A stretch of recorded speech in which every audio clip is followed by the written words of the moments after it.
Good morning, councillors, staff and visitors to the gallery. I now declare the meeting open. Federation Council wishes to advise members of the public gallery the council meetings will be recorded and available after each meeting on council's website. All care will be taken to maintain the privacy of those in attendance.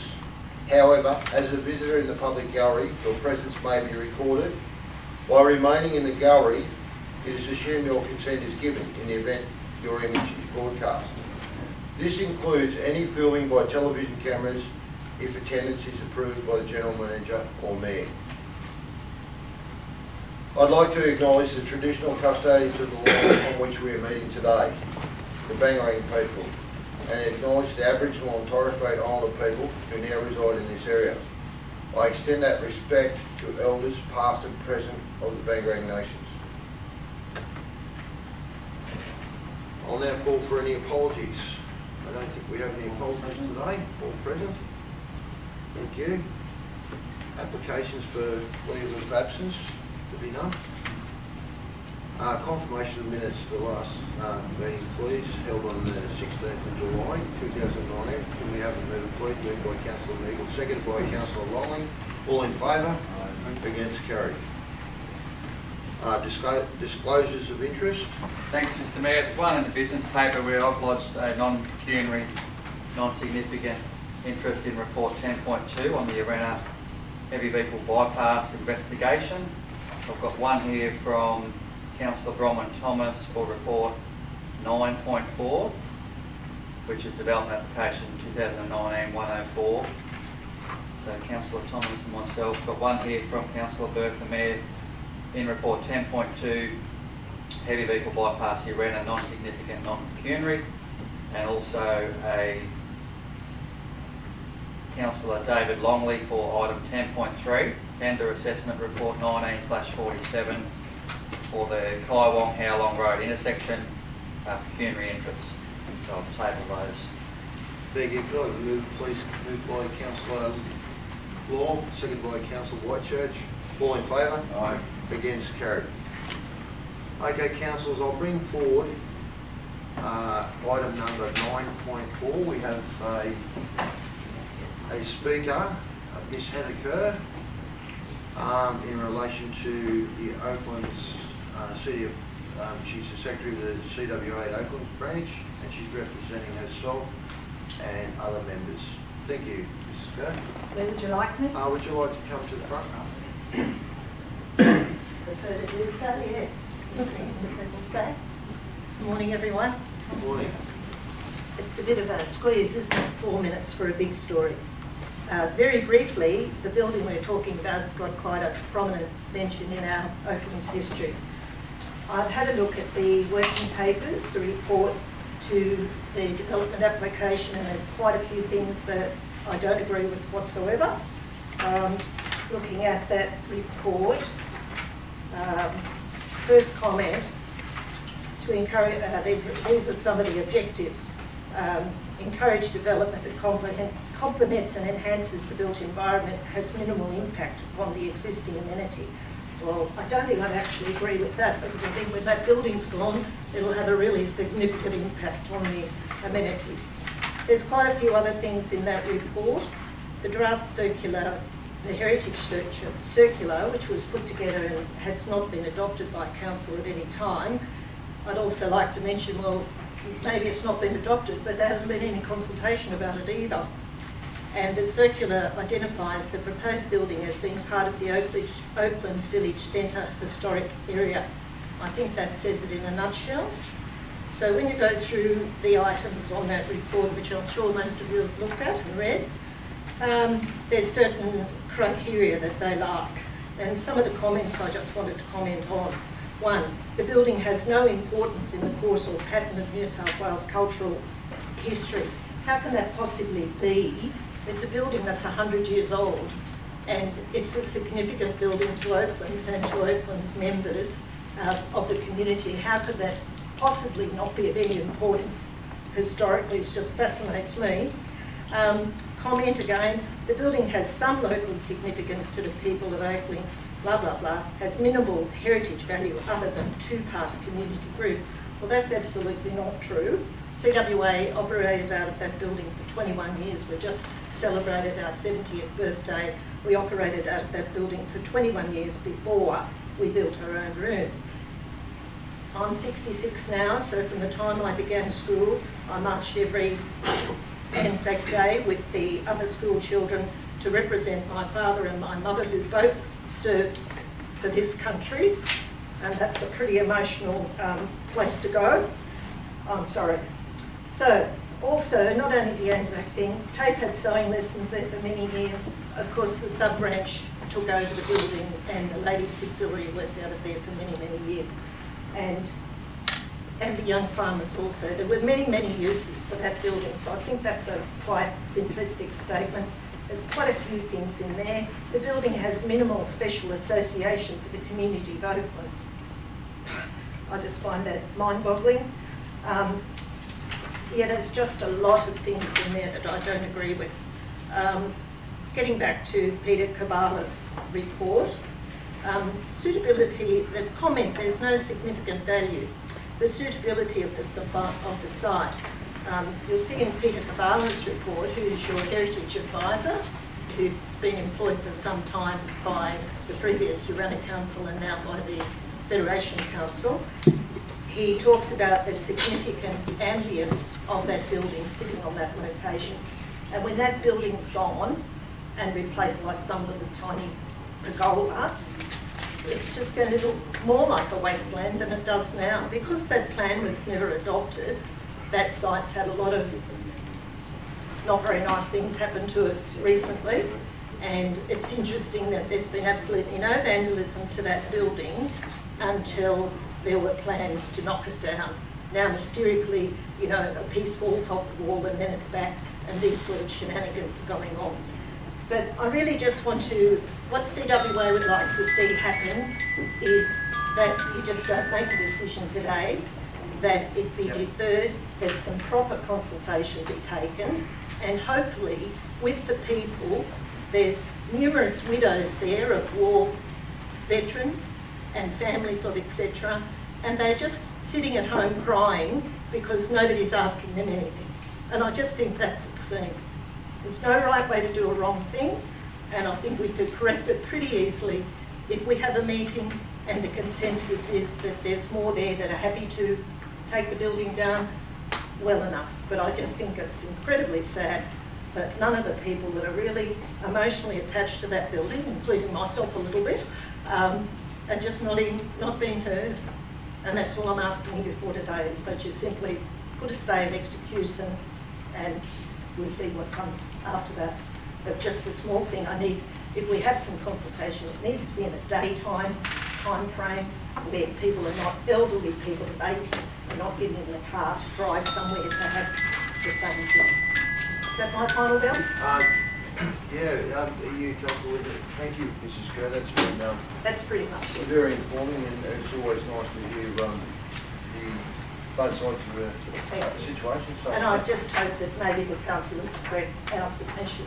Yes, absolutely. And before you go, would any councillors like to ask any questions at all? Yeah, if I can. Thanks for coming in today, and obviously I did read through the submission as the councillors would in the business paper. It's been a fairly ongoing project, the park and the building, and I've traced back as much as I could find of the building being relocated from the existing site, and there was claims of heritage and those sorts of things. Moving forward, the CWA is obviously the biggest user now, or were the biggest user of the building. I'm just wondering, and I agree that we have some discussion in that respect along the way. So the future use of the building, I mean, obviously there's reports in there that's got asbestos in it, that of course it's fairly dilapidated, but we need a lot of work to bring back to something of a usable building. My thing that obviously you're thinking is, what are we going to use that building for? The Shire at the moment has a lot of halls that have minimal use, with a lot of upkeep and a lot of depreciation schedules on them that are costing money, basically. Could you enlighten where you think that building may go if it was saved, and obviously for plans? But my personal opinion is I'd like to be able to see what that's going to be, because is it past its use by date? But that's what I'd like to. I don't believe so. I agree totally with the Heritage Advisor. Its original intent was maybe to become a library type situation for the Lions Club Museum, but because of a lack of available people, etc., that concept I think has lost its momentum. I can't see how that can happen now. Peter Cabala's suggestion was that we retain it as a shelter and that it could be used daily virtually by people using the RV park, for instance. It's crazy. Like, it can be, if we do the minimal things he says to retain that building, it's not falling over, it's not doing anything drastic, it's got a few exterior things that need fixing, it needs a ramp. Some of the costings for that I thought were quite extreme because I've been doing a lot of costings for other jobs of that nature just recently. One of which, we demolished a property on our own property in Corowa, asbestos, nearly the whole thing, $6,000 it cost us, and the quote for that here is $25,000. And we don't really know whether it's asbestos, but we all know with asbestos, if you leave it alone and maintain it, it's not a problem. It just needs to be maintained. So there's one sheet which is taken off the wall, that could be repaired. But to get to the drift, I could see that building, as Peter says, as a shelter. If you've got 5 caravans in the park and it's a filthy, raining, pouring, windy day, what are they doing? They're all sitting in their caravan, aren't they? If you had that shelter, they could just go in there, be sitting there, they could play cards. I've got a great big cedar table at home, which I would love to donate to there. We used to play table tennis for hours and hours on it when we were children. There's lots of things that building could be used for, but most importantly, used by the people who are coming to the RV park. Because when you're there on a sweltering hot day, if you take that building out and you've got your caravan parked on that lot, you're just sitting there in an oven for your 2 nights or your 3 nights or whatever long you're staying. But I can see a continued use. What I'd really love to see on the east side, I'd just like to see a map of Oakland's. I don't know whether everyone's aware, but Oakland's map is a triangle. So it lends itself perfectly to sit on that wall because the north-south will be going directly, and that's where you are, and the triangle comes up here. So to have a information map with the heritage buildings listed on it in the main street, I think we need to do some more work on Peter's heritage value. You know, after that we had another fellow who was in this council, in this shire area, I've just forgotten his name, but he did that months and months review about how to lift the little villages. Do you remember the fellow I'm talking about? That's him, yes, yes. And he had lots of comments to say about the significant buildings in Oaklands. And a recent suggestion was, one of the women said to me, why don't we have little storyboards on each of those buildings? So if you've got your map on the wall, you've got your historic thing, and then you flip round to the other side where the plinth and the flagpole have been moved away from the front of the building to the corner, and that side of the building lends itself perfectly to some war memorial information for everyone, you know, an honour board, anything you name. I could visualise 5 or 6 different things happening on that side of the wall, and I think it would just make such a beautiful, as Peter says, it's sitting in a beautiful place. It has, well, it did have a nice ambience before a lot of the trees went, but those things can be rectified eventually. Takes a long time for a tree to grow, but still, what's done's done, and things can be fixed. But I think that building's got a lot of use, a lot of potential. Children go to the pool. When they come out of the pool, they could be in there playing table tennis. They could be doing that. They could be playing Scrabble. They could be playing games. But more importantly, I really think it would be a fantastic asset for the people to use the park. And that's what we're aiming for, isn't it? Aren't we wanting that park to be useful? And aren't we wanting that park? If I was in a caravan and I came to Oakland and there was nothing to do, I'd go on. What would other people do? If you had a little spot there where you could meet up with friends, you know, people who travel a lot tell me wherever they go, they're making new friends, they meet old friends, etc. So I think that little building, for a small expense, could be maintained there. It's still got electricity connected as far as I know, and it's still got the water connected. unfortunately, well, not unfortunately or fortunately, the septic tank thing's gone, but that's neither here nor there because it wouldn't be much to reconnect it to the new system. So I think if those 2 toilets were working there, because if you come to use the park in your RV thing, you're supposed to be completely self-sufficient. You're not going there to dump your toilet stuff in those toilets and things like that. And most people who travel respect that. You get your few who abuse it, but I don't think that would be a really big problem. But I think to retain that building would add so much more. Then you take it away, you put a little gazebo there. I'm not sitting under a gazebo with a small roof on a 40-degree day, am I? What am I doing? I'm sitting in the sun. The only time a gazebo works is if the sun's right over you. And that doesn't happen very often where we are. Yeah. No, well, thank you very much. So I do think there's a great forward use for it. No question. Yes, we've actually had received quite a petition signed by a fair few. How many of the locals actually want to retain it? Because there's a fair few that don't want to retain it. Well, And they're actually, like the CWA, is there 10 people or 15 or, because there is a big petition come through to be received from the... that's right. Yeah, so... And I'm we've got quite to sort of- fascinated to think that they ran around and scratched up 30 signatures. I'm absolutely dumbfounded. Look, I'm just But looking at to the answer collection whenever your yesterday and question- had a look at the building. Yeah. Like I drove that open as I was trenching there and had a look and like I honestly think something better could be built there. Just that was my opinion, not my opinion of all the councillors, but like I've seen smashed walls and bits and pieces, beautiful RV park there. Like I think a nice rotunda or something in the middle might be something better. That's my suggestion, yeah.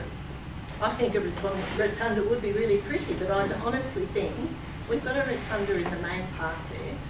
It's never used. It's used on the Christmas party. The Lions Club have a function there, probably only the Christmas party where they cater and they use that little rotunda. But honestly, they've built a beautiful new rotunda in at Corowa on the main corner of the park. I've never seen anybody use it yet. Spent quite a bit of money putting it in. It looks lovely, but it's not serviceable because of the sun. Yeah. Not serviceable. Sorry, I didn't No, answer the you're question. right. And, 15 members in CWA, and there's another group of ladies who are mostly widows, and a lot of these are connected to war service men, and they number about 9. So, it's not the 2 different figures, that's the ones we know of. And there are other people, of course, out there that, but there's been no consultation, is my point. I just really, if we had a meeting and it's squashed, well then, I've done the best I could do. That's right. And thank you very much, Ms. Thank you, and That thank was you for giving excellent. me the opportunity. And I think if council agrees, I'd like to move this item forward and deal with it now. Could I get a motion from the floor, please? Moved by Councillor Moore and seconded by Councillor, seconded for the motion, Whitechurch. All in favour? Aye. Against? Carried. So I'd ask Rebecca to present that report. Thank you, Mr Mayor. What obviously is a development application to demolish the former RSL sub-branch building in Oakland. So we just received a verbal submission. The application was exhibited for a period of 2 weeks, and during the time we received 2 submissions. One obviously being an objection from the CWA and one being a petition of 30 signatures, which we classify as just one submission in support of the demolition of the building. I have spoken to Council's Heritage Advisor and he assisted me with the heritage statement that was put into the report. Now, when looking at the heritage significance of an individual building, we need to see whether it has strong local, regional or state significance. The assessment was undertaken and it has local significance to a number of groups, and thank you for outlining the rest I didn't know about today. So there's no denying there is some local heritage significance to the building, but whether or not the significance is enough to retain the building is questionable, hence the recommendation for demolition. I'd also like to bring to Council's attention that in the community strategic plan there is I'll just find it, that action 2.8.11, development of a recreational strategy and development of the Oaklands RV Park. In speaking with the project manager at council, Lee Ashford, this has been part of that proposal for at least a year that I'm aware of. Unfortunately, I don't know what the community consultation was before I came to council in April, but my understanding is that there has been consultation undertaken with members of Oaklands. Happy to take questions. Well, you've got a recommendation there, council, but you need to either move that or move a different one and then go on to the debate on it. The recommendation was to grant the consent to demolish, but if council want to go out other ways, well, that's in council's hands. Councillor Moody. Yeah, you need a recommendation to the statement. Seconded by Councillor Kennedy. Any comments, questions or comments, councillors? First, Councillor Longmire. Thank you, Mr Mayor.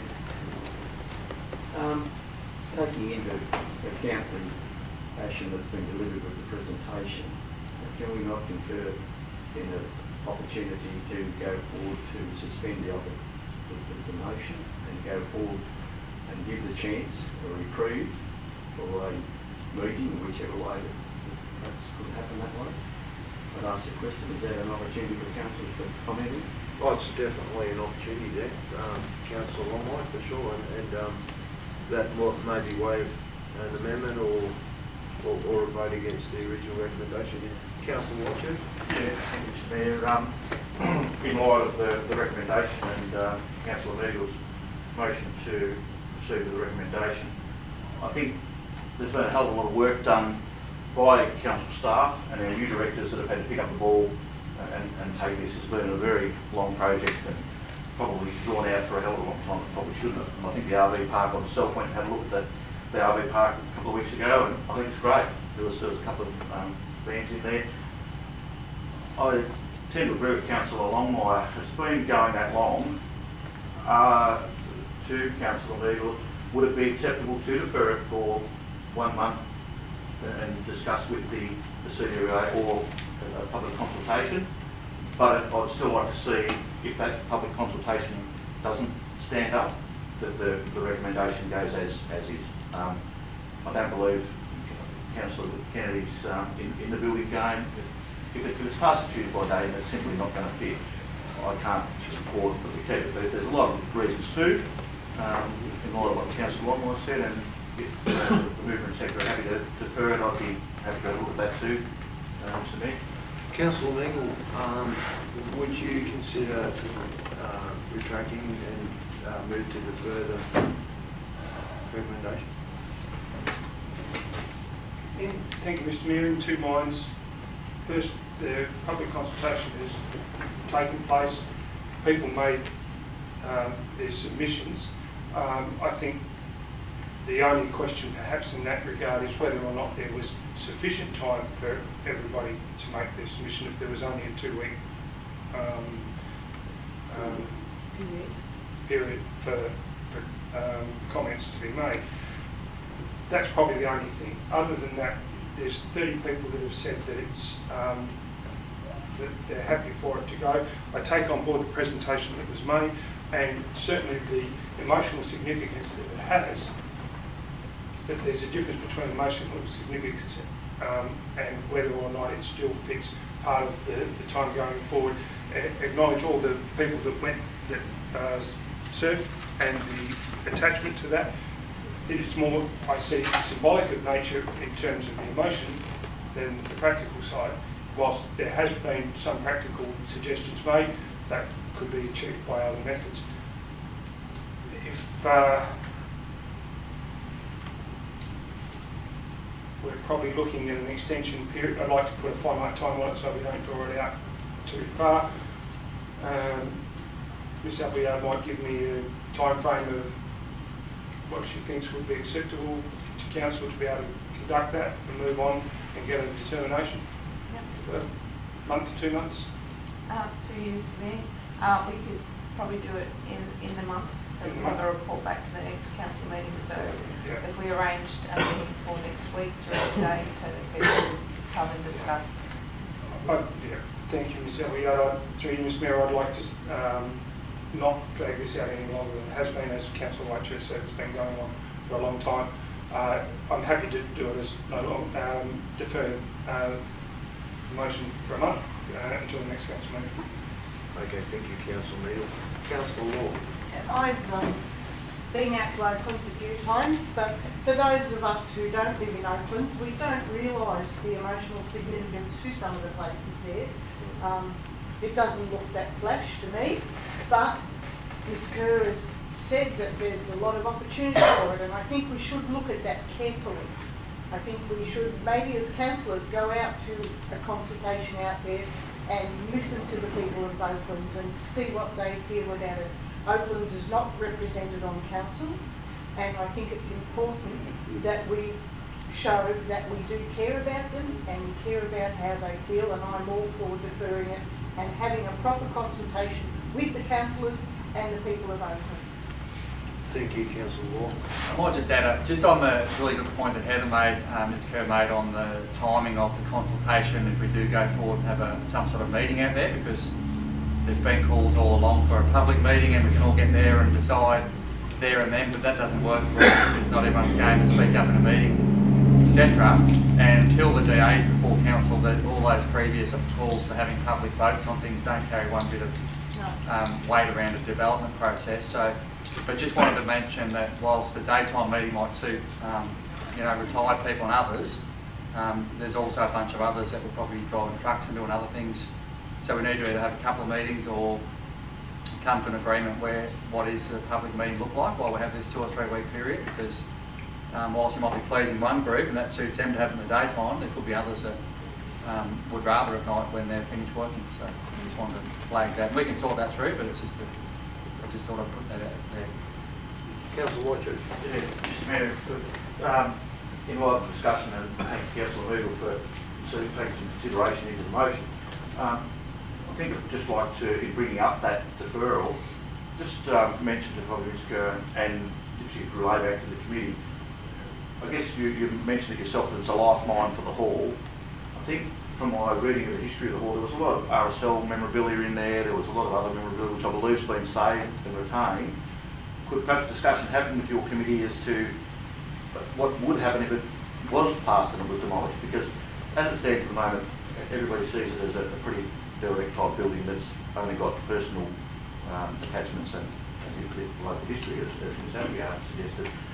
Maybe we can incorporate that history into something else if it was going to be built, like Councillor Kennedy said, because we're still going to have more people want to demolish it, because I would be thinking the CWA is a smaller group of people. So even if every CWA member turns up and voted yes, looking at what the town of Oakland is going to say, the numbers are going to stack against it. That's the sad reality of what's going to happen. Let's hear the story, but maybe the committee needs to think about how we can incorporate change if it's going to have to happen. So, as a clarification, would you like me to comment on that as a Not at clarification? this stage, if you wouldn't mind, Mrs Kerr, just because we're just about in the middle of the vote. Yeah, sorry. To bring it to an end. It's only one small comment. I think the general feeling around I think we'll go to the vote now. Thank you. I'm So sorry. there's some wording there, Councillor. Yeah. Yes, Councillor Meagle, would you like to put some wording around that motion? The deferral? Defer report, etc. for until the September council meeting. Correct. Call out further community consultation.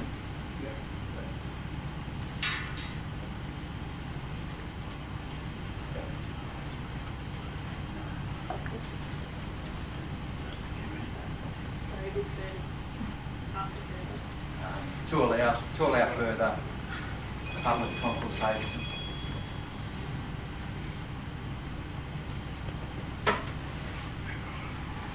If there's a second. Can we have a seconder for that motion, please? Councillor.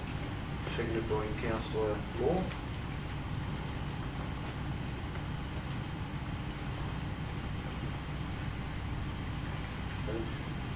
All in favour? Against? Carried. Okay, thank you very much. Thank you. All right, councillors will now Public speak. bring forward item 10.2, another public speaker. Her name is Robert Cottrell from 7 Osmond Street, Urana. Rob's representing himself, and the details are in relation to the bypass on Stephen Street. Thank you, Mr. Cottrell.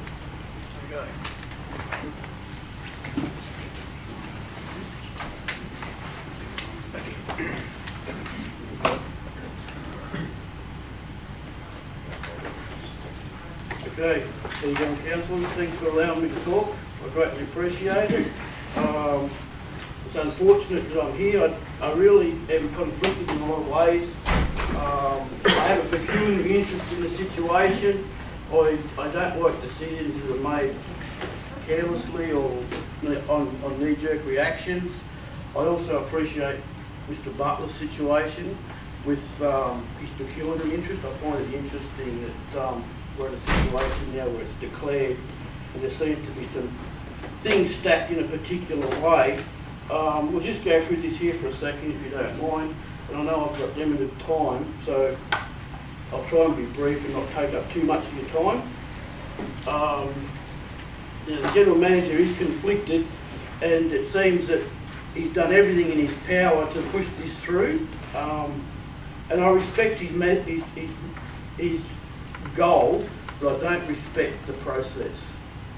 Yeah, I'd just think like the process is flawed. Ms. Cottrell, I'd just like to remind you, it is not about the General Manager, this issue, it is about the process and Yep. the bypass. So Okay, all right. Well, look, the only thing that I'd really like to add to that, because I did read your council meeting practices and the like, the only document that I have here that probably needs to be questioned, and maybe the councillors might be able to clarify it, when the process was used in relation to, I suppose you've got traffic committees and the likes of those. What I find most interesting is at the last meeting that we had at Urana, there was a declaration made that the Stephen Street Road had been deregistered. Now it appears that since that meeting, that road has now been unregistered. In fact, when it wasn't, when it was stated it was. And I think here on the documentation, it's hard to read the date, but I think it was the 25th of July, that road was officially deregistered for the vehicles that the bypass was put on. And I just think that council from the start haven't really considered the implications in its entirety. That's pretty much it, I suppose. Well, thank you very much, Mr. Cottrell. And Might want to take that. That's the current one on the link from the RTA. And I'll leave it at that. If anyone wants to ask me some questions, feel free. I don't know that I've covered everything I've got one or two. It's just basically the decisions that and the process that's going to be used, I believe. But I'm only one person, and we have a lot of faith in the people elected, and let's hope that it's a balanced look at that decision. thank you very much. No, that's excellent. And I have, if the council wishes to deal with this matter now, I'll vacate the chair. I've declared a minor non-pecuniary interest, so I'll ask the Deputy Mayor. Sorry, first of all, before doing that, I need a motion from council to bring this item forward. Moved by Councillor Kennedy, seconded by Councillor Longley. All in favour? Aye. Against, carried. Thank you.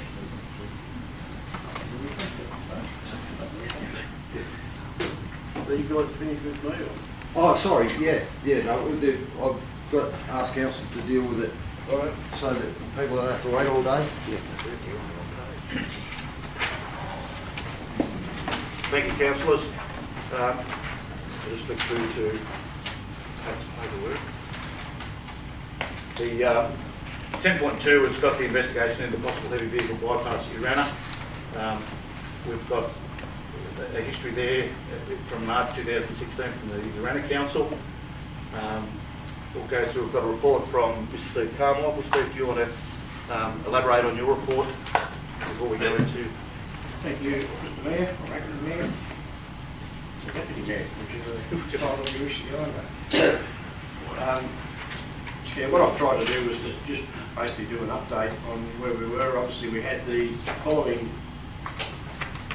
on. We had a meeting here back in June where we opened that up to the public. That was prior to our budget review on that same night. And we had, I don't know, it was probably 40 or 50 people in attendance that night, and which was good. There were some very speakers for, speakers against, and I would have thought on the night it was pretty much split. When we refer a minute ago to talking about a road being deregistered, I'm not quite sure what was meant by that, whether that was the time. As you would see by the report, the motion that went through the previous Urannah Council was in March 2016, and Urannah Council ceased to exist in May 2016. So after that, it would have been Federation Council, which was under administration. So, and I'm not sure. And the final point in that resolution that Urannah Council passed was that they consult with the community. And I just made the note that it appears that didn't happen. As I said at the public meeting, there was a lot of discussion for and against. I presume some of it was from where you lived in town, and there was other people that spoke from out of town. So I've just listed down there some reasons I believe that I don't favour Stephen Street as a heavy vehicle route.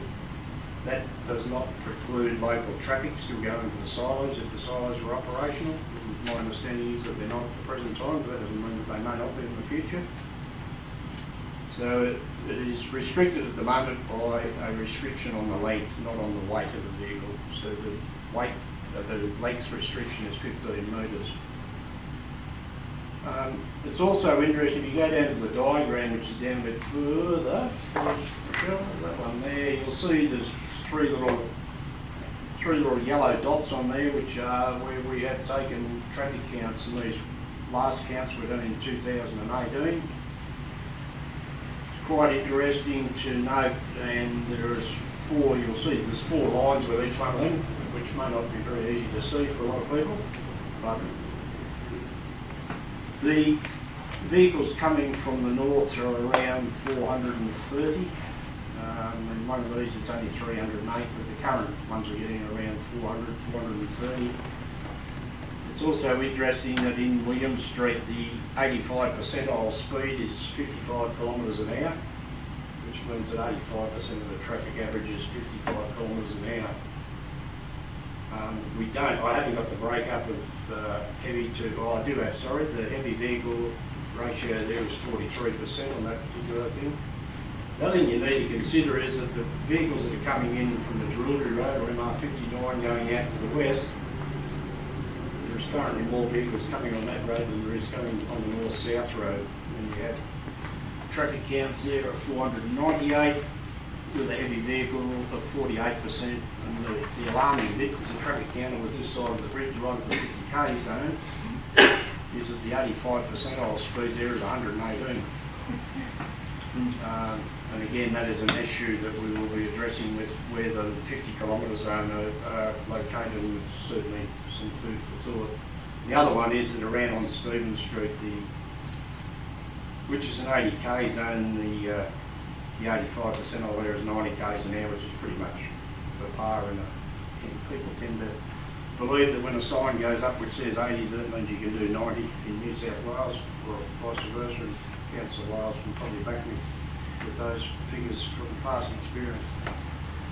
So I've just set out, I haven't, and in the recommendation I made, I think, and we've already done a bit of design work on perhaps bringing a bypass road in the future around. There's a possibility that there is a TSR to the east of the town. We're going to perhaps bring a road in, take it across to the Lockhart Road and bring it around, which would bypass Urannah completely. We haven't done any great design, and there's also the railway line which is still in existence. So there's a whole series of issues there that you would have to address to get a road to come across. It would make sense to me to get it completely down so we don't affect any residences. But again, that doesn't stop the traffic coming in from the Jerilderie Road, and that, when it gets to the main street or whichever street it decides it wants to go, it has the opportunity to go to the north or to the south. And so that type of traffic is still going to come through. We're not addressing that type of traffic. We're only addressing the traffic going north-south by putting a bypass to the eastern side of the road. So I've basically recommended that we stay with the status quo for the time being, but certainly continue to investigate possibilities of an alternative route and funding for the same and a whole series of things. You never know. There is occasionally we do get special funding for. At the moment, our priority is to get Federation Road up to scratch, which we're spending $5 million to do work north of here. Well, we've got $6 million this year, the next 2 years, to do work to the north. That's our major priority at the moment, but certainly this is one that we can look at down the track. So the recommendations there are that we leave Stephen Street as it is, but certainly look at some alternative routes in the future. Thank you, Mr. Carmichael. Just, Councillor, before we have a look at that recommendation, we'll just ask one question to Mr. Carmichael, that being, we've got in the recommendation there, point 2, that we would undertake an investigation. In your opinion, and I realise it's without notice, the ability to get funding state or federally, and would there be ramifications if we were to go to the railway side for a bypass as an alternate route, or would you be looking at a route further afield? Well, you leave all options open. I think I've just mentioned, and I'm not particularly saying that we've done a little bit of work on Stephen Street. There's a way of taking it around the back of the silos and bringing it across onto Lockhart Road, or the other half of 59, which runs to the east. Yeah, it could be that you bring it around and cut off the other traffic coming that way and bring it around. Unfortunately, you've really got to do a loop right around the town to get rid of it all, because I've been in other towns where we've had the same problem where you get 2 main roads and they nearly always intersect in the middle of the town. You've got to work out how to get heavy vehicles out. And bearing in mind the heavy vehicles now, we're up to AB triples, I believe, on all of our roads now. So vehicles are only going to get bigger and bigger as time goes on, so it may be something we'll look at down the track. RMS have certainly indicated they're not very interested in the bypass, and I've mentioned before they're not interested in upgrading where the Fed Way meets the Newell Highway at Miranda. They've sort of said, it's not a high enough traffic volume out there to consider even upgrading it. It's in a shopping state at the moment, which we'll have to do the rest this year. So it is very difficult to get state money for that type of work. But as I said, there may be money. There's the Snowy Mountains funds which are sitting there. That's maybe they're going to do something with it at some stage. And we've been a bit lucky in the past with different types of funding, so we'll just see what happens in the future. Thank you. Okay, Councillor, we've got a recommendation there, 2-point recommendation. The Council endorse the resolution of the former Urannah Shire Council in restricting Stephen Street ramp to vehicles less than 15 metres in length, and the Council resolved to undertake an investigation of a possible alternative route for the north-south corridor of heavy vehicles through Urannah. I'd like to move for that recommendation. Move Councillor Longley, second Councillor Wales. Any discussion? Councillor Moody. Thank you, Mr. Chair. I think the important figure that's been presented to us is the numbers coming from the east-west. We've looked at the bypass historically as being a north-south bypass, whereas the numbers actually tend to look that there's certainly a lot of traffic coming from the west. And it comes right in the middle, so whether you go left or whether you go right, you're going to churn up corners either way, and the impact that it's going to have in terms of roads and maintenance, I think, is something that needs to be considered. Take on point Mr. Carmichael's investigation of an alternative route, rather than perhaps having the lesser of 2 evils, depending on your point of view in this sense. Maybe we just need a completely different option to be looked at in its entirety. So I'm happy to support the motion, given that the numbers are actually coming from east-west, not so much from north-south, and also to look at the review. Thank you. Any other comments, councillors? Nothing? I'll just take on board what Councillor Meagle did say there, and that those traffic counts are quite, not alarming, but quite eye-opening when you do see that that traffic that's coming into the main street is quite high from the other way. And the people, if you ran the local people, are the people that are seeing the vehicles go out past the schools and the hospitals, etc. When we went to that public meeting, there certainly wasn't a large number of people banging the drum for Stevenson Street or Thursday. I thought it was a pretty even meeting, so it's always going to be a very hard one. But I would like, in that point 2 of the motion, should that motion get up, that the investigation is done fairly quickly and that we can try and source some funding. So if there's no further comments, we'll put the motion. All those in favour? Thanks. Carried. Thank you.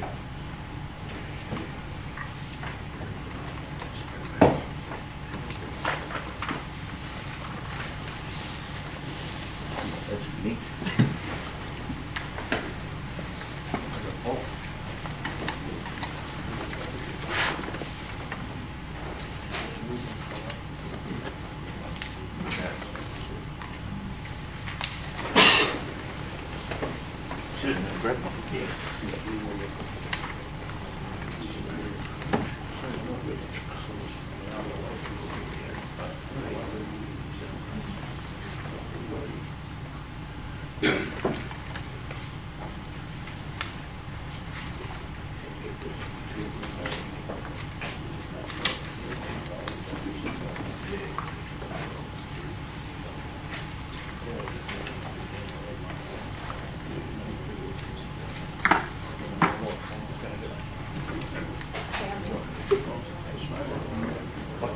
I didn't know where you were.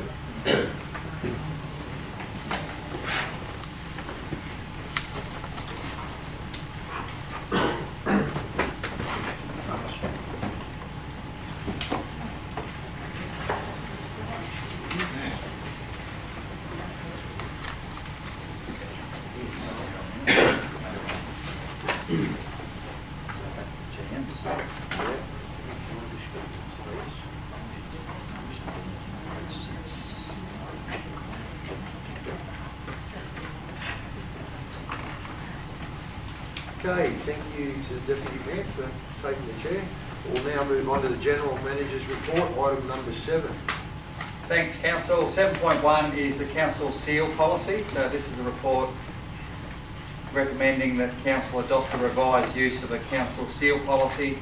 So just some procedural changes in there, mainly to give definition around what the seal of Council should be affixed to, because we're getting situations where they were requesting the seal on a lot of different matters which are not needed, and that then affects Council because you need to resolve and fix the seal. So it's clearly written out there what we would endorse that would be needed for, and that recommendation's there. Not recommending to go to exhibition only for the reason that it's not a public impacting or public facing policy, so recommending that we just put that through as is.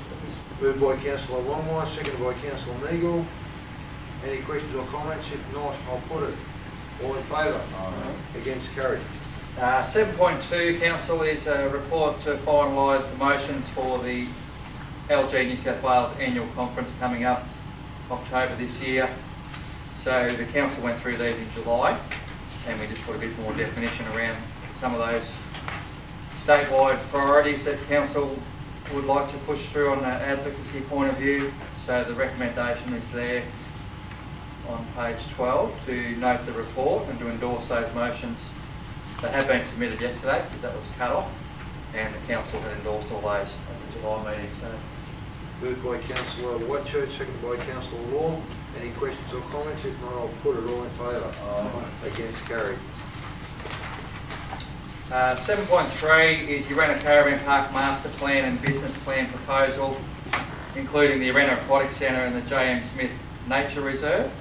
So this is carrying forward from some previous Arena Shire resolutions and projects to do some work towards improving the future strategic planning around the whole centre, especially areas including looking at more options for more reliable water sources other than just the Billabong Creek situation.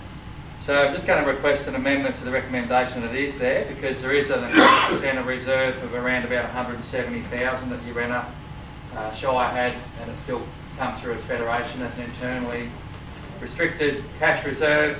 There was a recommendation there that seeking whether Council would approve a transfer of some funds to allow us to run a request for quote process to get a master plan done, similar to what's occurring down there at Ball Park in Cora. Talking through it a bit further with our budget, etc., we'd rather receive a further report on that matter with our quarterly budget review process, because whilst the funding's in the reserve, it still comes into our budget and we need to properly account for that. So just there for council to note the report, if I could, just on point 1, probably the best way. Yep. Okay, would someone like to move that recommendation? Moved by Councillor Law, seconded by Councillor Longmire. Any questions or comments, councillors? If not, I'll put it. All in favour? Aye. Against, carried. 7.4 is federal government drought funding, the Drought Community Program. So council also had a report at the July meeting advising that it had been made eligible for the $1 million under the federal government's drought stimulus funding program. And we had intended to have some projects finalised at this meeting, but we've had some further informal meetings with some stakeholders, and we're working now towards re-meeting with our steering committee on that and widening the scope of that and including a few other different organisations. And so we're not recommending that we go forward and finalise at this meeting here. The funding still has to be spent, as we understand it, by next June. But rather than go through it now, we'd rather receive further reports after that steering committee's met and put them to a future council meeting. Moved by Councillor Longmire, seconded by Councillor Thomas. Any questions or comments? Councillor Thomas. To our General Manager in regards to the drought funding, I just noticed here, Mr. Butler, that you've got in your report seeking a minimum application of $25,000 for a grant application. I was under the interpretation that it's a drought community program rather than a drought application process. I just wondered where the $25,000 came from. Yeah, that's off their material, so that's what they're saying is their criteria. So I'm thinking they must not want a lot of little projects. Yeah, I'm just really mindful if you're thinking they're calling it a drought community program. Yeah. And I have previous discussions up until date that all of a sudden they're setting this $25,000, whether that could be revisited in the terms of reference when we were speaking to them about the extension. I think there'd be more solid outcomes if we could review that with them in our discussions and conversation. Yeah, certainly take that on board. And it could even be a case where we could package up projects into one application, because I know other councils have applied and got funding for a staff member for a temporary to run all the applications. So it could be a case of they've just set that threshold, but it might be you might able to put lots more. And really strategically look at our core delivery of that money as well and where it's going. Yep. Yeah, we'll certainly review that 25 limit. Okay. Nothing further? Councillor Holland. Yes, Mr Mayor, I'm just wondering who's on the steering committee. So council haven't endorsed that. That came through last year. We set a committee together informally, and we've had, I think, only one meeting, Councillor Thomas. Councillor Longmire was aware of it, and we had some agronomists and others come through, farmers, and we're looking to widen the scope. So. In September last year, so just 12 months is upon us. It was a really informal roundtable discussion. So we'll put another report through to council to get other interested councillors as well as whoever else that we're thinking of out in the organisations. Okay, if there's nothing more, I'll put it all in favour. Against, carried. 7.5 is recommended to go to closed session. Is a deferred report on the staff organisational structure. Move it to defer. Moved by Councillor Law, seconded by Councillor Whitechurch. All in favour? Against, carried. That's it for the GM reports. Thank you very much, Mr Butler. Now I'll ask for the Director of Corporate and Community Services report. Thanks, Jay. Thank you, Mr Mayor. The first report here is a statement of Council's bank balances and the reconciliation as of 31st of July 2019. As detailed in the report, Council has cash holdings of 35 million, of which 27 million is restricted for specific purposes. And it's recommended that Council note the report. Moved by Councillor Neagle, seconded by Councillor Kennedy. Questions or comments, councillors? If not, I'll put it all in favour. Against, carried. Agenda item 8.2 provides a schedule of Council's investments as of the 31st of July 2019. It's it's recommended that council note the report. Moved by councillor Longmire, seconded by councillor Whitchurch. Any questions or comments? If not, I'll put it all in favour. Against, carried. 8.3 relates to Council's Audit Risk and Improvement Committee. So this committee met on the 31st of May 2019. The draft minutes are contained in the papers of today's meeting, and it's recommended that Council receive and note the draft minutes of the Audit Risk and Improvement Committee meeting that was held on the 31st of May, and that the minutes be included on Council's website. Thank you. Moved by councillor Wales, seconded by councillor Law. Any questions or comments? If not, I'll put it all in favour. Against, carried. 8.4 relates to Council's obligations under the Public Interest Disclosures Act. So Council is required to report to the New South Wales Ombudsman on its public disclosure obligations every 6 months. So this report is for the 6 months ending 30th of June 2019, and the report has been submitted, and it's recommended that Council note the report. Moved by councillor Law, seconded by councillor Thomas. Any questions or comments? If not, I'll put it all in favour. Against, carried. 8.5 relates to our reporting against the delivery program and operational plan. So, as you're aware, Council has a 3-year delivery program and a 1-year operational plan, which sets out the key activities and actions that we're taking to achieve Council's strategic objectives. We provide this 6-monthly reporting on progress to give you an understanding of where each of these initiatives is at. As detailed in the accompanying report, there has been significant progress on many of the initiatives that are included in that program. Some of them are multi-year ones, so you'll see that they will continue into future financial years, so they won't be 100% complete. But it provides you a snapshot of where things are at as of the 30th of June 2019. So the recommendation for you is that you note the 6-monthly report against the delivery program and operational plan, and that the report be made available on Council's website. Thank you. Moved by councillor Kennedy, seconded by councillor Meagle. Any questions or comments? Councillor Meagle. Just a quick one, Mr Mayor, thank you. That it was very pleasing to see in the brief comment a lot has been achieved and there's still a lot to do. Thank you. Thank you, councillor Meagle. Councillor Thomas. I mean, this really is a question without notice in regards to the financial side of things. I just noticed where you've got council's position and some of it are supported, and the one that really has caught my eye is support in principle, and it's regarding the capital improved value. I mean, that has been a really hot topic within some of our ratepayers. So I just want to know the difference between supporting in principle and the support for the capital.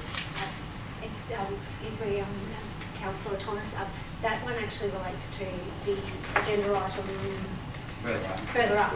Oh, okay. So that is in relation to the IPART report into the government rating structure. Yeah. This 8 and 9. Yeah, 8 and 9, thank you. It's just that I could see it in our draft. It's like in our draft document. Sorry, and that will be, and so when we get to agenda 8, So you want me to bring it up again then? we'll be doing that no there. worries. This agenda item relates to the 6-monthly report on progress against the delivery program. Yeah, but within the delivery program, I can see Oh, sorry. that you've got the wording support in principle to that particular proposed change. What attachment are you on there? You're on the 8.4. Yeah, so that's the submission on report 8.9. That's the submission on the draft submission. It's not the delivery program progress report. I can revisit in a Yeah. while. That's okay. That's fine, councillor Thomas. That's fine. Yeah, no problem at all. If there's nothing further, I'll put that. All in favour? Against, carried. Agenda item 8.6 relates to Australia Day celebrations for 2020. So there's 2 elements to this. The first relates to the 2020 program for the Australia Day celebrations. So we are proposing to open nominations for the 2020 Australia Day Awards on Monday the 30th of September 2019 and close them on Friday the 6th of December 2019. So that relates to receiving nominations that there will then be a panel that will determine the final award recipients. The event is scheduled to be held in Howland, so we are also proposing to conduct an expression of interest process that will commence Monday 26th of August to seek community organisations in Howlong that are willing to host next year's event.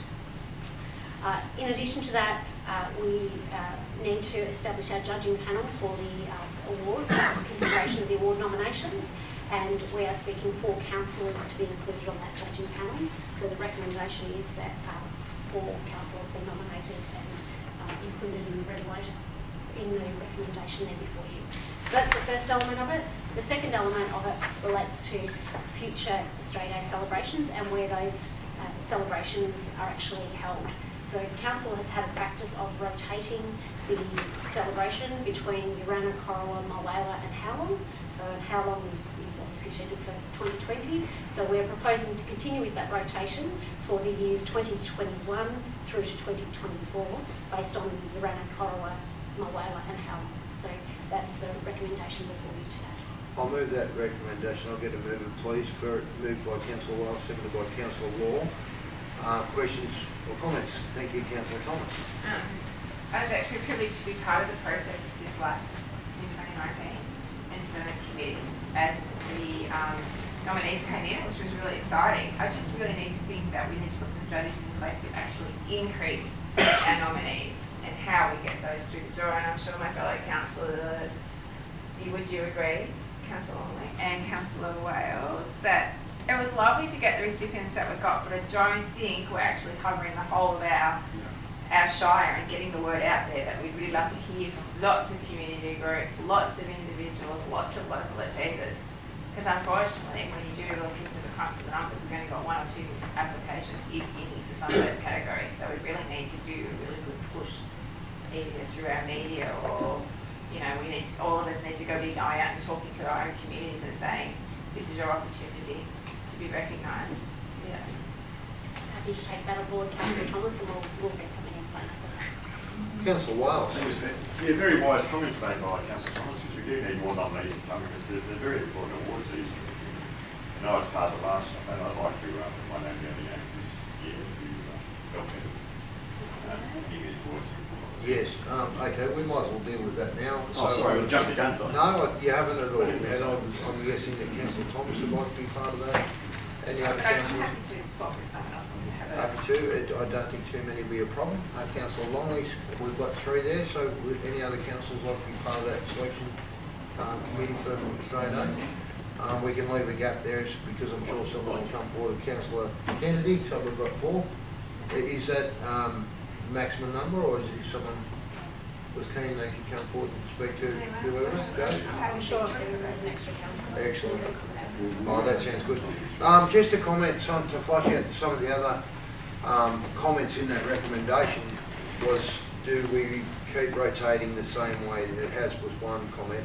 I remember when we initiated that, it was put out to the communities to, if there was interest, to run the Australia Day, and that was the result then. How does council feel about continuing with that? Should we ask the communities, or do you think it's worked quite well? So this is a double-ended question. I've got another part of this question. Part 2 is, it is a little bit, this is not derogatory against any community, but it is a little bit disappointing when council puts in a lot of work into our Australia Day and everyone else is still running their own community, like their own events. I'm not saying they shouldn't, but if there could be time, we have ours at a certain time and the community could slot theirs in for another time, whether it be later or something like that, so that we get a lot of following from all residents over the Shire, because I think it just breaks it up a bit, and we'd like to focus it back into the one community that is running it that particular year. So Councillor Longmire, did you want to comment on that? Yeah, just thank you, Mr Mayor. Regard to experience through the journey, communities do like to hold their own Australia Day. Yeah. It's an ownership process, and it used to work pretty well in the past, where the ambassador would turn up and visit the 3 centres. That can be coordinated. You're in an air-conditioned car. It worked well, and I'd sense that I'd be in support of that type of process in the future, rather than generalising. We've got up and about with our council as we've got it, and we finish at Howlong this year up to 4 years, so we've done that properly. And I'd be supporting the opportunity to go back to another way, remembering how long, you can do it, how long from Moala, Cora and Urena in one day, you can do it. You know, we can do it, you know.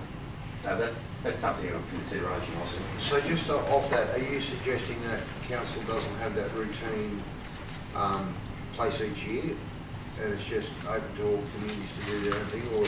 Well, that's what I'm sensing in regard to some people are leaning back towards that because of ownership. And so we've done it very well up until obviously this year, and so that's. But I hear some of the reports coming back from some of the groups from the communities of those 4 centres that whether they want to have ownership back the way it was. But anyway, that's out there for people to talk about, not for me just to say. Thank you, Councillor Longmire. Councillor Watson? Yeah, thank you, Mr Mayor. I concur with Councillor Longmire a little bit on that because I've attended the trade day of each town since the inception, and it really is only the people in that town that attend that thing, and there's a lot of work goes into making that Australia Day activity happen. My whaler last year was great. It was on the foreshore of the ski club. There was probably only a handful of people from Corowa, Howlong, Urana, Opens, etc. in the little towns. Ownership, I think, is a big thing with the Australia Day. I don't know how you make it work. People will only travel a distance on Australia Day if there's a big carrot. If there was something on Australia Day where you had a big event that had notable people there, or a notable thing was happening that's going to make people want to go there, they will. But otherwise, I think people are wanting to take it for a day off as a public holiday, a long weekend or whatever, and enjoy their own town or thing. How we massage that make it work, I really don't know. We've tried that way, and each event's been good in its own respect. But I don't know how we can make it. Part 2, in relation to the recipients of the awards, I think that's been an ongoing thing even before the merged council, in that there was never a huge number of people nominated for a Citizen of the Year or whatever. I don't know how we get that. Facebook seems to be the biggest medium of getting stuff out to the shared ratepayers. I mean, our people are following Facebook saying it's big.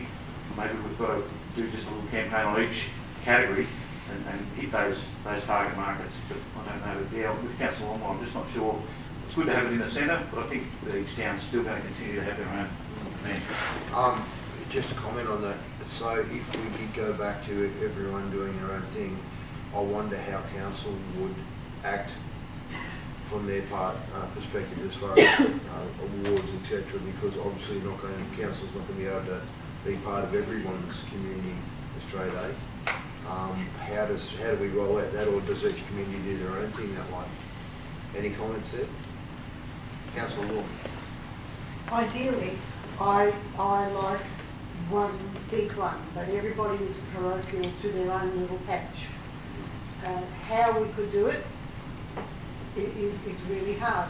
If we have a big one, say at lunchtime, and we can still have other ones in the morning or the afternoon, it's very difficult because people like to do their own thing in their own area, and for the smaller communities as well to find the people to organise these things. You know, if we're all going to be in Howlong this year, Howlong going to be able to get enough people to organise the function?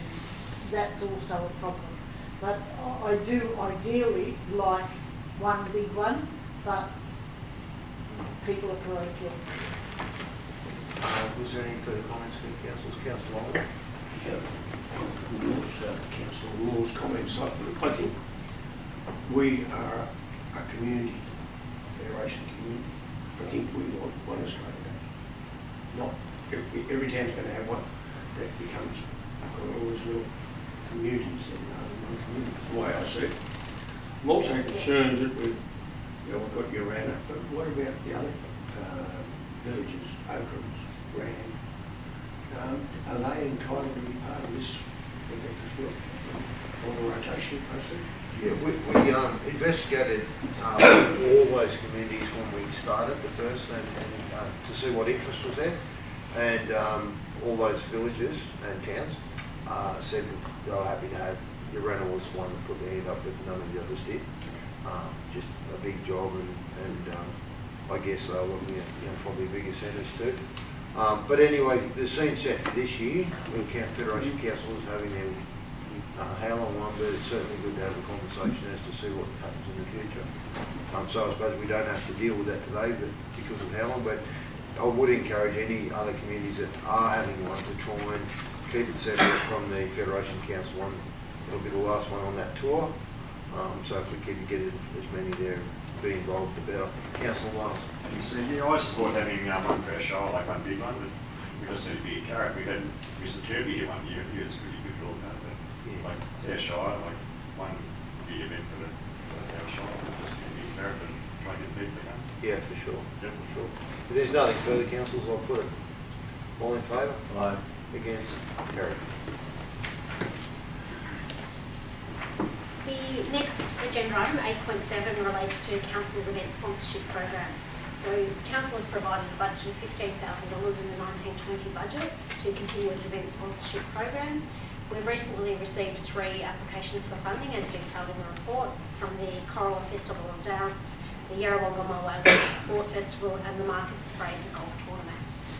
So the applications are consistent with Council's policy with respect to these events, and the recommendation before you is that Council approve payments of $1,100 for the Marcus Fraser Golf Tournament, $2,000 for the Corolla Festival of Dance and $3,000 for the Yarrawonga Multi-Sport Festival. Moved by Councillor Wales, seconded by Councillor Longley. Any questions or comments? If not, I'll put it. All in favour? Against? Carried. Sorry, Councillor Wales, did I catch you? Would you? I just say, it's a very good event season, and all the support they get is most beneficial for them, their own property, or help run property, so it's money that's... Thank you, Councillor Wales, and I believe Councillor Deputy Mayor is quite a dancer himself after attending the Festival of Dance. Well, we're on the Festival of Dance Committee that attended a couple of dances. Didn't get asked to dance, so it was like they did a blue light disco sitting in the corner. That was their loss. With that grant funding, Ms. Shannon, we had $15,000 I think in the budget. We obviously haven't exhausted that. Is there another round, or is that going to be advertised again at a later time? So there is another $8,000, $8,000 and something dollars still remaining in that budget. Yep. So there will be further opportunity for other applications to be made through this financial year. The second part of where I was leading to is we had a presentation last time, I think you ran it from the Mulwala ski team. They was chasing some money for the World Games. I've actually recently seen that advertised in the multimedia. So I'm just wondering whether they were aware that this grant was out. I mean, I know that we advertised it extensively and the ones that did apply, but I thought that might have been something that would probably fit their criteria as well. Just following on from that question, could an application come in any time, or will it have to be advertised again before you take application? No, applications can come in Come in at any any time. time. Excellent. Councillor Thomas. Just to follow on from what you were mentioning, Councillor Whitchurch, they have actually put a formal submission into council on what they propose, and I have actually been forwarded on it's gone behind the scenes somewhere, so yeah, they have put their application forward. So Yep. Okay, excellent. Did bring it up. All right, if there's nothing further, I'll put it all in favour. Against? Carried. 8.8 relates to our Federation councils, youth councils. So the council have met and conducted a workshop to look at what their activities would be for 1920. One of those, I will two of them, is the establishment of a youth-specific Facebook page and Instagram account. The idea being that it would be especially for young people in the Federation Council area, and it is a tool to actually better engage with that cohort in our community. Discussions have been conducted with our Council's communications team so that they will undertake a supporting role and ensure that any of the content is appropriate and it meets Council's policy requirements. So the recommendation before you is that Council supports the Federation Youth Council to establish a Federation Youth Council Facebook page and an Instagram account that is managed by our communications team. Thank you. Moved by Councillor Eagle, seconded by Councillor Law. Any questions or comments, councillors? Councillor Eagle. Thank you, Mr. Mayor. Yeah, fully support this. I think that in today's age, media channels and communication far different than those of decades gone by. So this is a way of engaging, I think, not only the youth in Federation Council, but across Australia and the rest of the world. That's what's going to happen. And that can only be good things because that's how the younger generation communicates. So I fully support that. Thank you, Councillor Nigel. Councillor Gore? Yes, our youth council are an incredible group of young people. They're doing an amazing job. For people of their age group to take on a role like this is something we can't get too many people in our age group to take on a role like that, and yet here they are having a go. And so long as they're looked after and it's made sure through the communications group that it's all fine, I'm absolutely fully in support of it. Thank you, Councillor Law. Councillor Watcher? Yeah, Mr Mayor, I endorse Councillor Law and Councillor Neagle's comments there. The thing I noticed that we're going to ask our communications team to, I guess, administer that page. I think with Facebook, a lot of the stuff is instantaneous and reactive, especially Instagram. It's the name.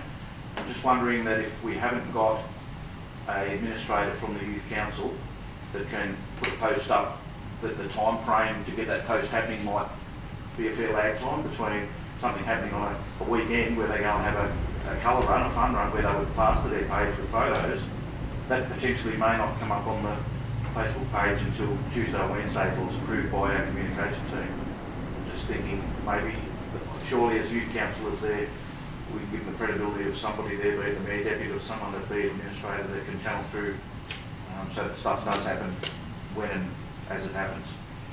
That's my concern, but great of you and great mission. Yeah, sure. All right, if there's nothing further, I'll put it all in favour. Aye. Against, carried. Agenda item 8.9 relates to a submission to the Office of Local Government on the IPART report into the New South Wales Local Government Rating System. So back in 2014, the New South Wales Independent Local Government Review Panel was established just prior to that, but it provided a number of recommendations to the New South Wales Government in relation to improving the rating system for New South Wales local councils. So following that, IPART investigated further and has provided a report to government on what its recommendation, what it believes should be changed with respect to local government rating, the rating system. So that report was actually received by government back in 2016, so it seems to have taken some time for that to be considered in government and then released for public feedback. So the main points in the IPART report into the local government rating system are about the potential use of capital improved value for council rating purposes, allowing councils' general income to grow as the communities they serve grow, giving councils greater flexibility when setting rates in residential areas, modifying the rate exemptions so that eligibility is based on the land use rather than the land ownership, improving the assistance to pensioners, and giving councils more options to set rates within rating categories. So the detailed report was linked to your agenda papers. A draft submission has been prepared and is contained in the papers, and we're required to provide a response to the Office of Local Government by the 13th of September 2019. So the recommendation before you is that Council note and endorse the principles that are contained in that draft submission and provide feedback if there's any changes required so that Council officers can go and finalise the report and submit it into the Office of Local Government. Thank you. Moved by Councillor Longley, seconded by Councillor Watchers. Any questions or comments? Councillor Thomas. Oh, God, okay. Okay, so I'm going to revisit my whole question. I'll just start again. So just thinking about this draft, and it's going to go forward to OLG. So if you're considering that we've looked at 2016, now we're sitting in 2019, and you've got support and support in principle. I just really wanted to find what you thought the difference was when you use those two terms. And the other point, of course, you're getting back to our delivery plan and our operational plan, because they run over consecutive number of financial years. So the implications if this was endorsed on those plans. Does that make sense? So maybe if I break that into a couple of things, if I may, Councillor Thomas. So the first one relates to the support or supporting principle. So if I'm quickly having a look, there was only one that was supporting principle. And that particular item related to the recommendation that the Local Government Act be amended to facilitate a gradual transition of rates to a capital improved value method, and that the amount of rates that any ratepayer is liable to pay to the council should increase by no more than 10 percentage points above the rate peg each year as a result of adopting a CIV approach to rating.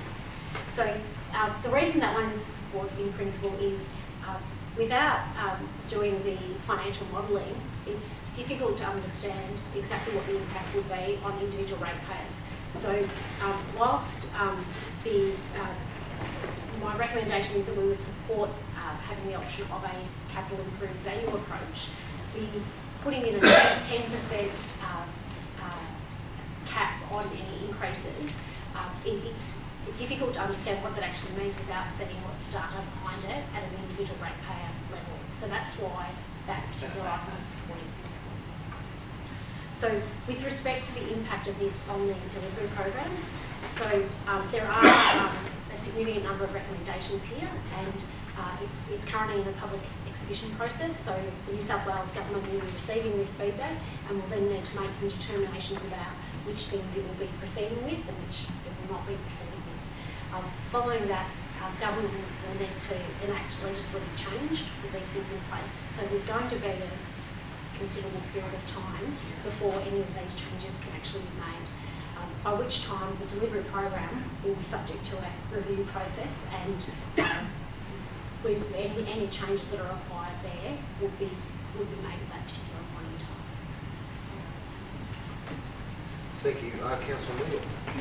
Thank you, Mr. Mayor. Just to consider the rates harmonisation project, which we've now pushed back, have we pushed it back far enough? Because obviously all this would affect and have an impact on the whole, how we approach the rates harmonisation process. And where do you see that lining up?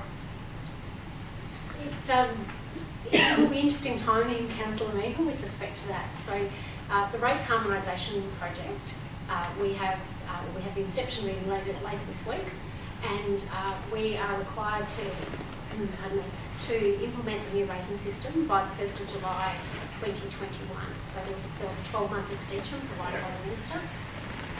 We do not have the ability to extend it any further than that. So the timing of any of these changes is currently unknown. Okay. So what we will be doing is, if there's key, as we progress the rates harmonisation project, if there's key elements that appear as though they will be changed, and probably a prime example there is the setting of a minimum rate, which I detailed in there. The Urana area has a minimum amount, whereas the Corowa area has a base amount. So two different concepts. So it appears like the recommendations are that we would move away from minimum amounts, and so I would be expecting that that's something we could accommodate in the rates harmonisation project. The concept of moving to capital improved value will be beyond the scope of the rates harmonisation project, and would need to be done as a separate exercise if and when that comes into play.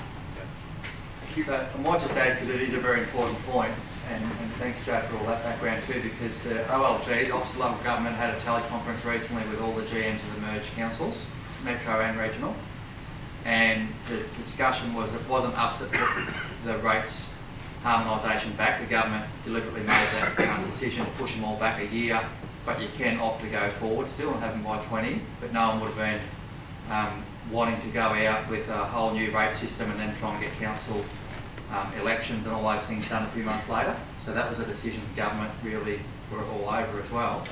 But the discussion the other day was about all these changes of the goalposts, about whether they will or won't have CIV, and it looks like they will have it in metro, and then we'll have a choice out in the regional areas to opt in or out of CIV. But all the bits and pieces affected all greatly, as Joe had said. So it's actually better that they set all the ground rules, like with our input, and then we can still move forward with our harmonisation project.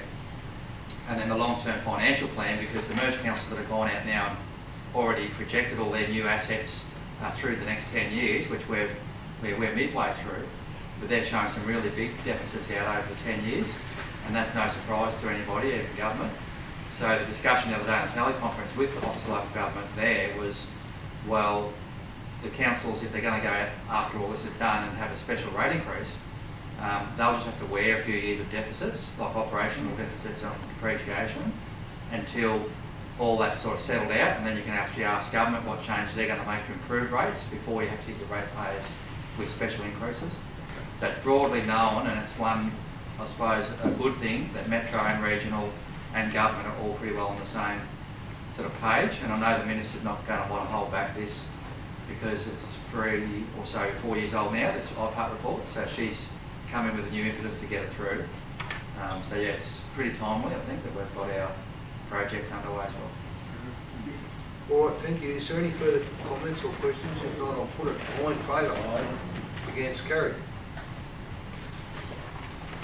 The final one for me is the rates harmonisation project, which, as I've just previously mentioned, there has been a 12-month extension when the new rating system is required to be implemented.